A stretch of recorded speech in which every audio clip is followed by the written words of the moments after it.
بہت زمانہ پہلے کی بات ہے۔ ایک گھنا اور خوبصورت جنگل تھا۔ درختوں پر رنگ برنگے پرندے چہچہاتے، ندیوں کا میٹھا پانی بہتا اور ہر طرف ہریالی ہی ہریالی دکھائی دیتی۔ اس جنگل میں شیر، ہاتھی، ہرن، بندر، چیتے اور ننھے خرگوش خوشی خوشی رہتے تھے۔ لیکن ایک مسئلہ سب کو پریشان کر رہا تھا۔ جنگل کا کوئی بادشاہ نہیں تھا، اور جب بادشاہ نہ ہو تو انصاف بھی نہیں ہوتا۔ اکثر جانور آپس میں جھگڑتے رہتے، کوئی کہتا کہ طاقت سب کچھ ہے تو کوئی کہتا تیزی سب سے اہم ہے۔ یوں سب اپنی اپنی بڑائی جتاتے رہتے۔ ایک دن شیر زور سے دھاڑتے ہوئے بولا، میں سب سے طاقتور ہوں، جب میں دھاڑتا ہوں تو سب کانپنے لگتے ہیں، بادشاہی کا حق صرف میرا ہے۔ شیر کی بات ختم ہوئی ہی تھی کہ چیتا آگے بڑھا اور غرور سے بولا، طاقت کا کیا فائدہ اگر دشمن سامنے آ جائے اور تم بھاگ نہ سکو؟ میں سب سے تیز ہوں، سب کو بچا سکتا ہوں، بادشاہ مجھے ہونا چاہیے۔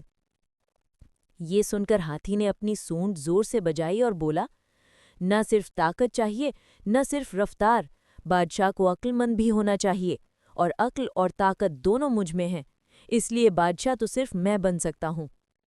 یہ بحث ابھی جاری تھی کہ اچانک جنگل میں ایک زبردست دھاڑ گونجی۔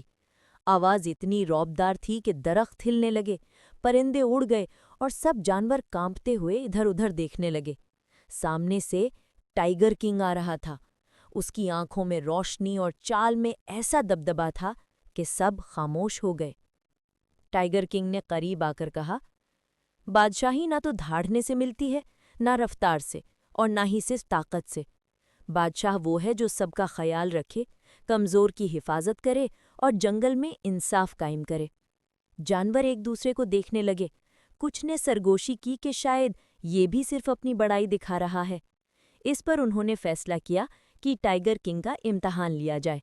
سب سے پہلے ایک ننھا سا خرگوش آگے بڑھا اور بولا، بھیڑیا ہمیں روز ڈراتا ہے اور ہمارا کھانا چھین لیتا ہے۔ ٹائیگر کنگ نے بھیڑیے کو بلایا اور سخت لہجے میں کہا، طاقت کا مطلب دوسروں کو ستانا نہیں بلکہ ان کی حفاظت کرنا ہے۔ اگر اب تم نے کمزوروں کو تنگ کیا تو پورا جنگل تمہیں روک دے گا۔ پھر ایک ہرن آگے آیا اور بولا، ہم پانی پینے جاتے ہیں تو بڑے جانور ہمیں بھگا دیتے ہیں، ہمیں کبھی سکون نہیں ملتا۔ ٹائیگر کنگ نے فوراً فیصلہ کیا کہ ندی کے کنارے سب کے لیے الگ الگ جگہ مقرر کی جائے گی تاکہ کوئی کسی کو نہ ڈھکے۔ اسی دوران بندر بھی آگے آئے اور شکایت کرنے لگے، شیر اکثر ہمارے کھیل کے میدان پر قبضہ کر لیتے ہیں، ہم کھیلنا چاہتے ہیں مگر